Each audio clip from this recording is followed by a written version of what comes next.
подготовка к Рождеству. Это город Сенец, около Братиславы.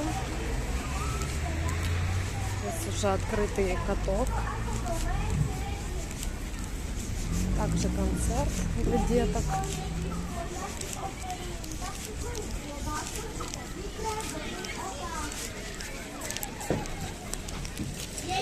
Ježiško, ja ti oferujem 3 hrudy syra, aby ti nebolo horúce ani zima.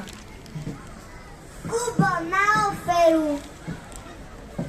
Jezu, čo ti dám, keď sám chudák nič nemám?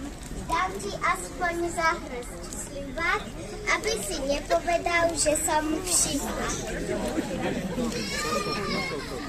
A суп?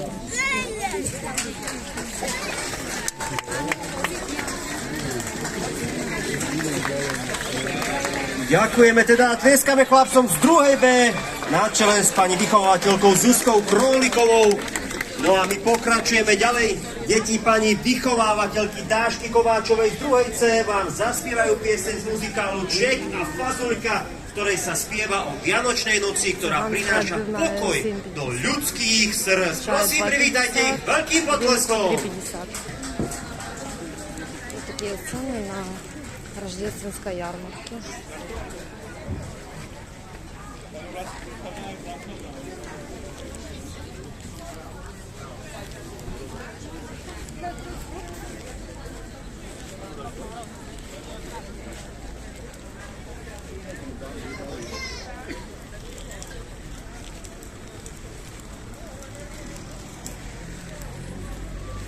Вот так вот красиво выглядит город Сенец. Рождественский, праздничный. Елочка есть украшена.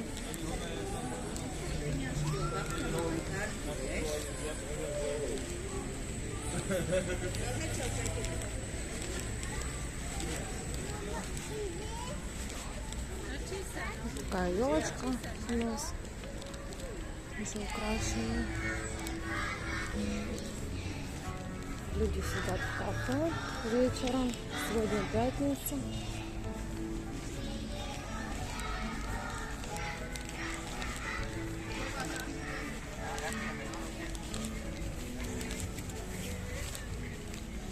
И такой пещерный городок рождественский. Подписывайтесь на наш канал, еще будет много всего интересного. Всем пока-пока.